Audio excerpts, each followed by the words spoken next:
తన అభిమాన నటుడు హీరో కృష్ణతో ఓ భారీ చిత్రాన్ని నిర్మించాలని, పరిశ్రమలో అంతవరకు లేని బడ్జెట్తో ఆ చిత్రం తయారు కావాలనే సంకల్పంతో నిర్మాత నందిగం రామలింగేశ్వరరావు నిర్మించిన చిత్రం కంచు కాగడ.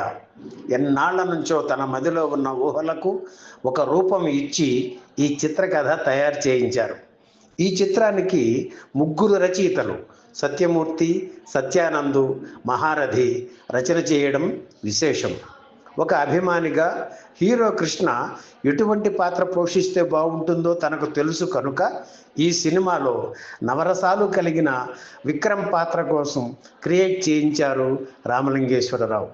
హీరో కృష్ణ 42వ పుట్టినరోజు సందర్భంగా 1984 మే 31న కంచు కాగడ చిత్రం షూటింగ్ ప్రారంభమైంది. తెలుగు చలనచిత్ర చరిత్రలో అంతవరకు ఏ చిత్ర నిర్మాణం అంత ఘనంగా ప్రారంభం కాలేదని కృష్ణ అభిమానులు ఇప్పటికీ చెబుతుంటారు.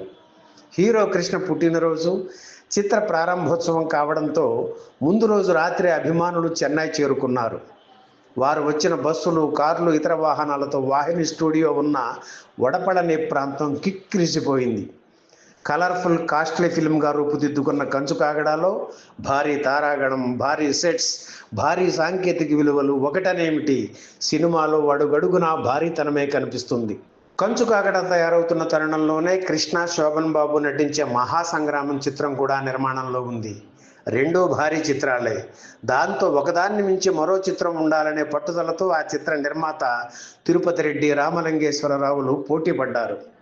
ఈ రెండు చిత్రాల్లోనూ హీరో కృష్ణ విప్లవ వీరుని పాత్ర పోషించడం ఒక విశేషం అయితే, రెండు చిత్రాలకు కోదండరామిరెడ్డి దర్శకుడు కావడం మరో విశేషం. కంచు కాగడ చిత్రం షూటింగ్ బెంగళూరు ప్యాలెస్లోనూ, తలకోన ఫారెస్ట్లోనూ ఎక్కువగా జరిగింది. తలకోనలో షూటింగ్ జరుగుతున్నప్పుడు ఇతర యూనిట్ సభ్యులతో పాటు హీరో కృష్ణకు కూడా సమీప గ్రామమైన నెరబైలులో ఉండేవారు.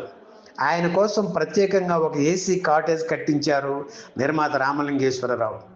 ఇప్పుడు హీరోలు తమ కోసం ప్రత్యేకంగా క్యారవాన్లు ఏర్పాటు చేసుకుంటున్నారు. కానీ ఆ పద్ధతికి శ్రీకారం చుట్టింది హీరో కృష్ణ. అవుట్డోర్ షూటింగ్ కోసం ఆయన ప్రత్యేకంగా ఒక వ్యాన్ కొన్నారు. అందులో ఏసీ సదుపాయం ఉండేది. ఆ వ్యాన్లో 2 బెడ్లు, చిన్న ఫ్రిడ్జ్ ఉండేవి. హీరోయిన్ శ్రీదేవి మాత్రం తిరుపతిలో ఉండేవారు. కంచు కాగడ టైటిల్ని నిర్మాత యు విశ్వేశ్వరరావు రిజిస్టర్ చేశారు. మొదట్లో ఆ టైటిల్ను ఆయనకి ఇవ్వడానికి అంగీకరించకపోవడంతో వేరే మార్గాల ద్వారా ఆ టైటిల్ సాధించారు నిర్మాత రామలింగేశ్వరరావు. అలాగే సెన్సార్ పరంగా కూడా కంచు కాగడ చిత్రానికి ఇబ్బందులు ఎదురయ్యాయి. ఇది విప్లవానికి సంబంధించిన కథాంశం కావడంతో మొదట సెన్సార్ బోర్డు సర్టిఫికెట్ ఇవ్వడానికి నిరాకరించింది. చివరికి రివైజింగ్ కమిటీకి వెళ్ళి కొన్ని కట్స్తో సర్టిఫికెట్ సంపాదించారు రామలింగేశ్వరరావు. అయితే అప్పటికి విడుదల తేదీ ప్రకటించడంతో సినిమా విడుదల రోజున కానీ సర్టిఫికెట్ చేతికి రాలేదు. ఇక కంచు కాగడ విడుదల రోజున జరిగిన గొడవ అంతా ఇంతా కాదు. ముఖ్యమంత్రిగా ఎన్టీఆర్ని పదవి నుంచి తొలగించి నాదెండ్ల భాస్కర్ రావు ఆ సమయంలోనే ముఖ్యమంత్రిగా బాధ్యతలు స్వీకరించారు. నూతన ముఖ్యమంత్రికి అభినందనలు తెలుపుతూ హీరో కృష్ణ ఒక ప్రకటన ఇవ్వడంతో ఎన్టీఆర్ అభిమానులు కన్నెర్ర చేశారు. ఆ సమయంలో కృష్ణ నటించిన కిరాయి కోటిగాడి చిత్రం రిపీట్ రన్ అవుతుంటే థియేటర్లకు వెళ్ళి సీట్లు చించేసి గందరగోళం సృష్టించారు. కృష్ణ సినిమా పోస్టర్ కనిపిస్తే చాలు ఎన్టీఆర్ అభిమానులు తగలబెట్టేసేవారు.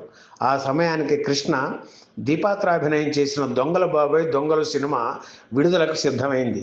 కానీ ఈ పరిస్థితిని చూసి ఆ చిత్ర నిర్మాత డూండి సినిమా విడుదల చేయడానికి భయపడి వెనుకంజ వేశారు. కంచు కాగడ చిత్రాన్ని మొదలుపెట్టిన 100 రోజుల్లోనే తొలి కాపీని సిద్ధం చేసిన రామలింగేశ్వరరావు తన సినిమా విడుదల చేయడానికి ముందుకు వచ్చి పేపర్లో డేట్ ఇచ్చారు. అది చూసి బయ్యర్లు అంతా గొడవ చేశారు. కృష్ణ సినిమాను చూడనిచ్చే పరిస్థితి ఇప్పుడు లేదు, కొంతకాలం ఆగితే బెటర్ అని సలహా ఇచ్చారు. అయితే రామలింగేశ్వరరావు హీరో కృష్ణలానే సాహసి కనుక కంచు కాగడ విడుదల చేస్తానని ధైర్యంగా ప్రకటించేశారు. 1984 సెప్టెంబర్ 25న కంచు కాగడ చిత్రం విడుదలైనప్పుడు విజయవాడలోని యువరాజు థియేటర్ దగ్గర 144వ సెక్షన్ పోలీసులు పెట్టడం బహుశా సినిమా చరిత్రలో అదే ప్రథమమేమో. భారీ ఓపెనింగ్స్తో కంచు కాగడ చిత్రం విడుదలైంది. తొలి వారం అద్భుతమైన కలెక్షన్లు వసూలు చేసింది. 82,79,543 రూపాయలు వసూలు చేసి తెలుగు చలనచిత్ర చరిత్రలో రికార్డు సృష్టించింది. ఇక విజయవాడలోని రాజు 70mm థియేటర్లో మొదటి 2 వారాల్లో 2,98,157 రూపాయలు వసూలు చేసి ఆల్ టైమ్ స్టేట్ రికార్డు నెలకొల్పింది. ఈ విషయాన్ని ఆ థియేటర్ యాజమాన్యం సగర్వంగా పత్రికల్లో ప్రకటించింది. ఈ వీడియో మీకు నచ్చితే లైక్ చేయండి, షేర్ చేయండి, వెంటనే సబ్స్క్రైబ్ కూడా చేయండి.